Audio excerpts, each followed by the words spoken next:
भारतीय सेवा संघ के अध्यक्ष एवं वरिष्ठ समाज सेवक अमरनाथ झा ने वार्ड नंबर 3 से कांग्रेस पार्टी के टिकट को लेकर चल रही खींचतान पर बड़ी बात कह दी है।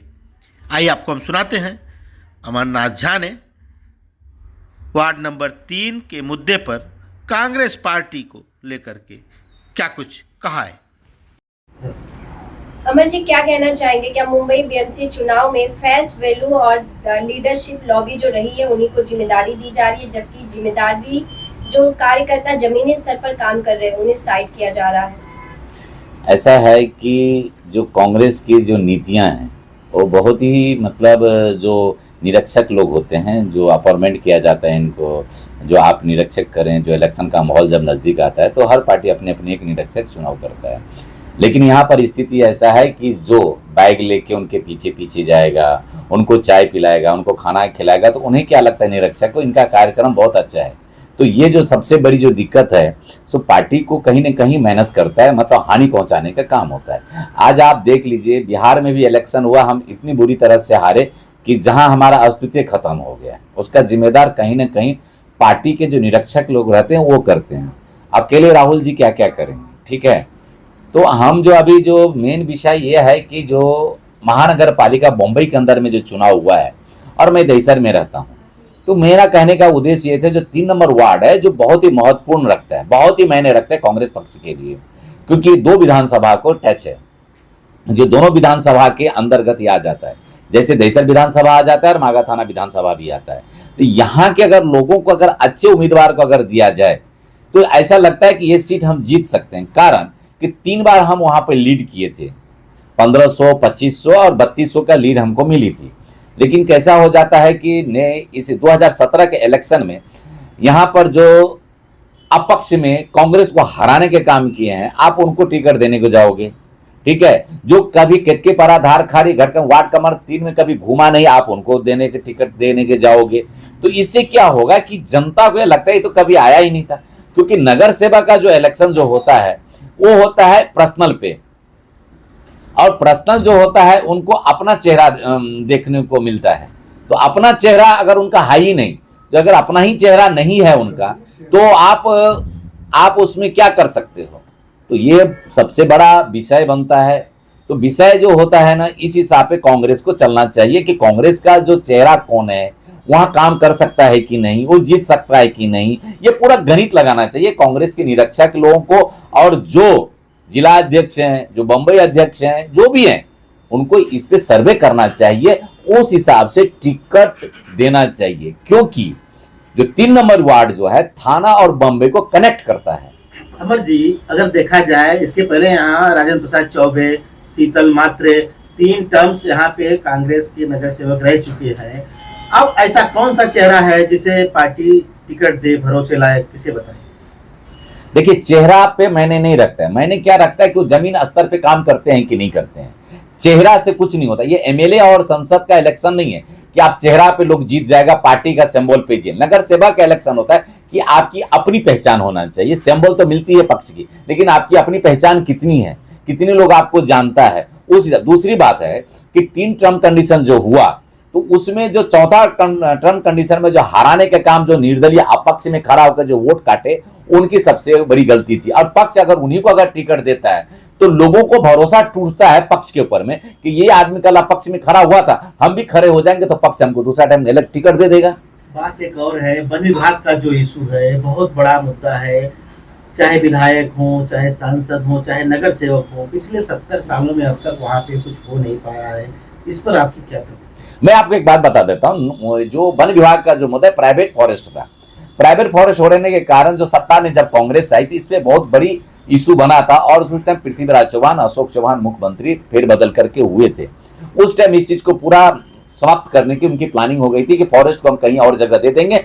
और आपको एक चीज और बता देना चाहता हूं, जब भी शिवसेना, कांग्रेस और राष्ट्रवादी एक साथ सत्ता में जब आए थे, तो उस टाइम मुख्यमंत्री आदरणीय सम्माननीय उद्धव ठाकरे साहब थे। उन्होंने कहा कि हम दूसरा जगह तुम लोग ढूंढो, इनको मैं शिफ्ट करता हूं वहां पे, और फिर उस चीज को। लेकिन इतने में उनकी सरकार गिर गई, और जो अभी सत्ता में बैठे हुए हैं वही मोर्चा निकाल देते हैं। जब आप सत्ता में बैठे हो तो मोर्चा क्यों निकाल, आपका सेंट्रल में भी आप हो, केंद्र में भी आप बैठे हो, राज्य में भी आप ही बैठे हो, तो मोर्चा निकालने की क्या जरूरत है? आप डिसीजन दे दो ना कि वन विभाग को दूसरा जगह दे दो, या तो एसआरए का बिल्डिंग नीचे आपके पास जगह है, जो बीके लाल का जो लैंड है, आप बीके लाल से बात करके नीचे आप एसआरए बिल्डिंग बना लो, उसमें सारे कितके पर आधारखारी के लोग आ जाएंगे और आप वहां पर वन विभाग की जगह छोड़ दो। वो आप नहीं करना चाहते हो, कारण क्योंकि आपको वोट बैंक कायम रहे वहां पर और लोगों को गुमराह करना चाहिए। वहां पर लोगों की इतनी तकलीफ है, जैसे पानी है अनलीगल गया हुआ है, जो पूरा अनलीगल है, जो कि ऊपर तक पानी गया है,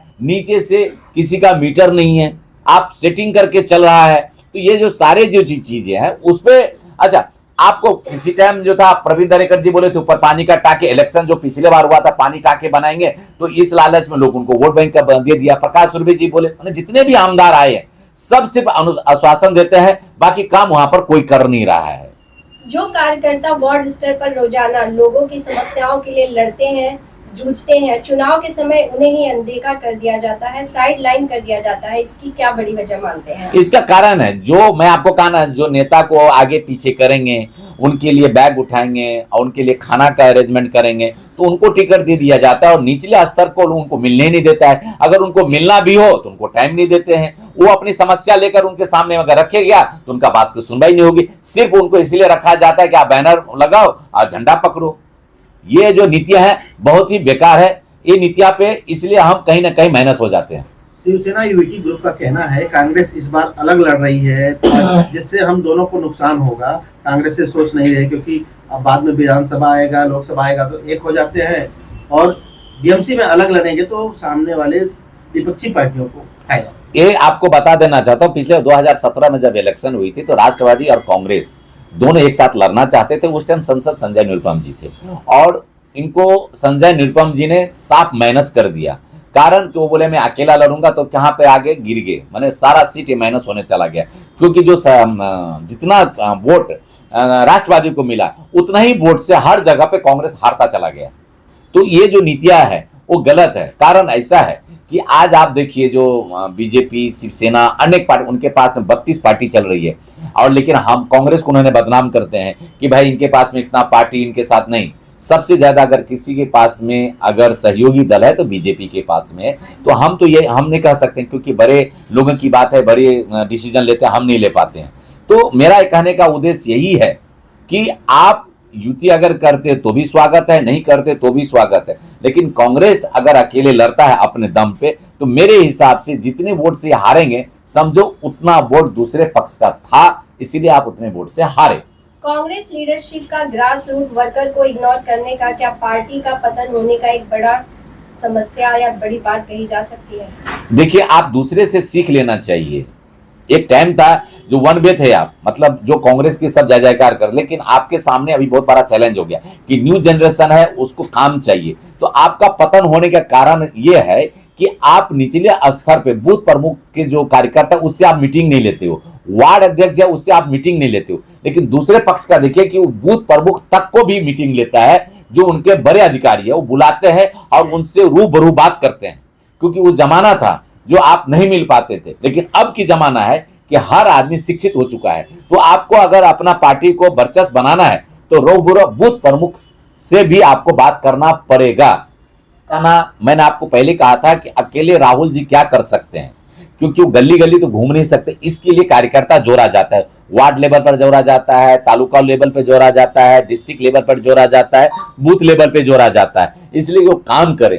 आप राहुल जी को बोलिए गली गली घूमने के लिए, सो तो होगा नहीं, क्योंकि उनके ऊपर पूरे भारत की जिम्मेदारी रहती है, तो वो इंसान हर जगह जाए। लेकिन राहुल जैसा अगर कांग्रेस के अंदर में 100 कार्यकर्ता हो जाए तो कांग्रेस कभी किसी भी पक्ष से कम नहीं रहेगा, और हर बार केंद्र में और राज्य में उनका हर बार सरकार रहेगा, और किसी को भी वो सरकार में आने नहीं देंगे, क्योंकि उनका जो काम करने का तरीका है सबसे बेहतर, और पढ़े लिखे इंसान, सुलझे इंसान है, और हर चीज का ज्ञान लेके चलते हैं वो। विपक्ष के लोगों का कहना है कि राहुल गांधी से बेहतर नेता प्रियंका गांधी हो सकती हैं, लेकिन प्रियंका गांधी को तवज्जो नहीं दी जा रही। नहीं, ये आपका सोच थोड़ा सा पत्रकार महोदय गलत हो गया है। अगर उनको नहीं देता तो उनको संसद क्यों बनाया जाता? संसद बनाया गया, एक समय होता है, समय पे आदमी को सब कुछ मिलता है, उनको संसद बनाया गया, संसद भवन में पहुंचाया गया और संसद भवन उनको खुलेआम बोलने की आजादी मिली है। और रहा बात बेहतर और अबेहतर, वो पार्टी लेवल पे चलती है।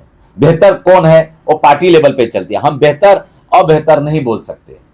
लेकिन जब चुनाव में देखा जाता है प्रत्याशी भाजपा के सामने जो कांग्रेस के मजबूत प्रत्याशी होते हैं, मजबूत कार्यकर्ता या इच्छुक होते हैं, उन्हें टिकट ना देकर दूसरों को टिकट दिया जाता है, इसको कैसे आप देखते हैं? आपको क्या लगता है? देखिए, पक्ष का ये मैं नहीं बोल सकता हूँ, मैं तो छोटा कार्यकर्ता हूँ और मेरा ऐसा है कि पक्ष को, मैंने आपको पहले भी कहा है बात को, कि जो निरीक्षक इसी के लिए नियुक्ति किया जाता है क्योंकि निरीक्षक ही डिसीजन लेता है और वो रिपोर्ट संबित करता है उनके जो ऊपर, जैसे बंबई अध्यक्ष को करता है, बंबई अध्यक्ष अपनी जो इलेक्शन कमेटी के जो मेंबर है तो उसको संबित करते हैं। तो वहां पर जो लोग काम करता है उनसे मीटिंग लेना चाहिए, उनसे रूबरू बात करना चाहिए कि इनकी समस्या क्या है। क्या हमारे पास बूथ प्रमुख पूरा कंप्लीट है? हमारा वार्ड में पोलिंग नेट पूरा कंप्लीट है? ये उनसे बात करना चाहिए। आप इलेक्शन के माहौल में आप इस तरह से अगर बात करोगे तो हम सीट हार सकते हैं। उत्तर भारतीय मतदाता कितने निर्णायक होंगे वार्ड नंबर 3 के लिए अगर हम बात करें तो इस बार चुनाव में? देखिए, 3 नंबर में 16-14 उत्तर भारतीय है, इसको आपको मानना पड़ेगा, लोग माने या ना माने। अगर उत्तर भारतीय अगर वोट जहां झुकेगा, उत्तर भारतीय जहां झुका, उनकी विजय निश्चित है, उसमें कोई दो मत नहीं है। वार्ड नंबर 3 में क्या लग रहा है कि कांग्रेस इंसाफ करेगी, यानी कि जैसे लगता है कि जो जमीनी स्तर पे काम कर रहा है उसे ही टिकट दिया जाएगा, या फिर एक बार जो बड़ा चेहरा या जो बड़ा पहचान होगी उसे टिकट दिया जाएगा? सबसे बड़ी बात मुझे ऐसा लगता है कि मैंने 2017 में इलेक्शन लड़ा था, हमें वोट नहीं मिला, लेकिन मैंने ये चीज देख रहा हूं कि जो चेहरा जमीन स्तर पे, चेहरा और जमीन स्तर दोनों अलग अलग विषय हो गया। चेहरा देख अगर टिकट पार्टी दे रही है तो सबसे पहले माइनस होने वाले हैं, क्योंकि जो सामने हमारे सामने जो इलेक्शन लड़ने वाले हैं वो जमीन स्तर पे काम करके इलेक्शन उनको टिकट दिया जा रहा है। तो जमीन स्तर पे अगर आप टिकट देते कांग्रेस भी तो टफ फाइट होगा। अगर आप जमीन स्तर वाले को अगर टिकट आप नहीं दे रहे हो तो टोटल के टोटल आप साफ सुथरा हो जाएंगे। आप माने आपके वोट बैंक जो लेवल था वो भी गिर जाएगा। आपकी बात पार्टी नेताओं को सुझाव कुछ आपने भेजा है इस बारे में? नहीं, पार्टी को हमारी वो वहां हस्ती कहा जो पार्टी को सुझाव हम भेजें।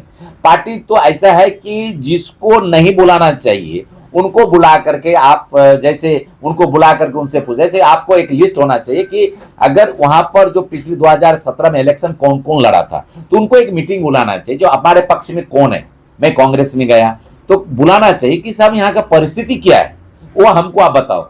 आप किसी नेता से मिलने जाओ, उनके घर पे जाओ, टाइम नहीं है, बिजी हूं, हमारे पास समय नहीं, हमको मंत्रालय जाना है, हमें विधान भवन जाना है। तो जब आप मंत्रालय विधान भवन में आप जाओगे तो निचले स्तर के कार्यकर्ताओं को अगर आप समय नहीं दोगे, आप कार्यक्रम नहीं लोगे, कार्यक्रम अगर कोई करता है आपसे समय मांगता है तब बोलते मैं बिजी हूं, मुझे दिल्ली जाना है, मुझे यहाँ नहीं। सर, मैं फिर से आपको दोहरा रहा हूं कि आज की जनरेशन पढ़ा लिखा हो गया। अगर आप वार्ड लेवल पे अगर मीटिंग नहीं लेते हो, वार्ड लेवल पे आप प्रोग्राम नहीं लेते हो तो लोगों के नजर से आप दूर होने लगते हो, यार कोई कार्यक्रम ही नहीं ले रहे हो, तो इस प्रकार से आप माइनस होते हो। माने आप जितनी भी वोट बैंक था वो भी आपके हाथ से निकल के दूसरे पक्ष में तो चला जाता है।